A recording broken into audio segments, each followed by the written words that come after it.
par ailleurs, c'était le premier secteur de développement,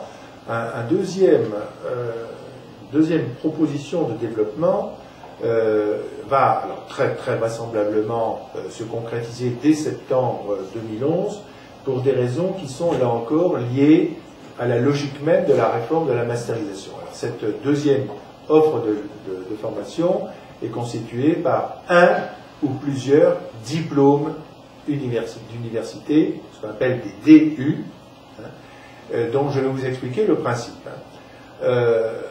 L'une des conséquences de la réforme de la masterisation, et comme je vous l'ai dit tout à l'heure, nous allons avoir des étudiants qui, dès le mois de septembre 2011, vont être titulaires d'un master. Ils auront leur master, c'est le master qu'ils sont en train de suivre cette année.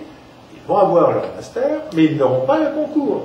Parce que le concours, en particulier cette année, est particulièrement sélectif, et qu'il y a un très faible nombre de postes.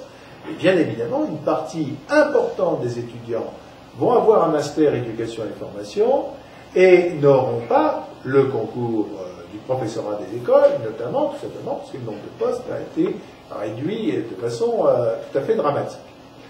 Alors évidemment, on peut considérer que ces étudiants, munis de leur master, bon c'est tout, ils n'ont pas ce concours-là, ils vont faire autre chose. Mais l'expérience nous enseigne que c'est pas comme ça, les étudiants ont raison, c'est pas comme ça que les étudiants raisonnent, ils disent, bon, moi j'ai mon master, mais je veux continuer à être prof d'école, ou être CPE, tout ce que vous voulez, je vais recommencer. Je vais recommencer le concours. Alors, il y a une difficulté, cependant, c'est que dans le régime universitaire ordinaire, il n'est pas possible de s'inscrire dans un diplôme que l'on a déjà. Donc, les étudiants qui ont un master, éducation et formation, ne pourront pas se réinscrire dans le même. Vous me suivez? Ne pouvant pas se réinscrire dans le même master, ils ne peuvent pas disposer des éléments du master qui ont été conçus pour les aider à préparer ces concours. Alors, cette difficulté, elle est générale, hein, puisque c'est réglementaire, pourrait être contournée dans des conditions administratives très compliquées, très difficiles, si l'étudiant renonce à son diplôme. Mais ça ne se fait pas comme ça. Il ne suffit pas de dire j'ai eu un master, mais je n'en veux plus, je vous le rends, comme ça je peux me réinscrire dans le master.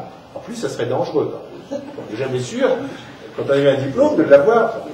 Et puis, de toute façon, c'est très compliqué, c'est très rare qu'un étudiant procède à ce type de démarche. Le plus plausible, il va vouloir conserver son master, puisque c'est l'une des conditions pour aller sur le marché de l'emploi, et qu'il va chercher une autre solution pour se préparer au concours cette année-là.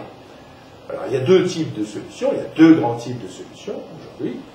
Soit l'université dit, débrouillez-vous. Ils vont se débrouiller, les étudiants, mais ils vont se débrouiller à un prix élevé, parce qu'ils vont devoir aller chercher dans les officines privées des préparations privées au concours qui existent, qui se développent, mais à des prix qui sont sans commune mesure avec évidemment les tarifs et les droits universitaires. Et évidemment, ce n'est pas du tout dans notre éthique et dans notre manière de concevoir le service public de formation des enseignants que d'accepter cette logique-là. Donc la deuxième perspective, c'est offrir à des étudiants des préparations au concours, non plus un diplôme, puisqu'ils l'ont déjà, le diplôme qu'ils voulaient.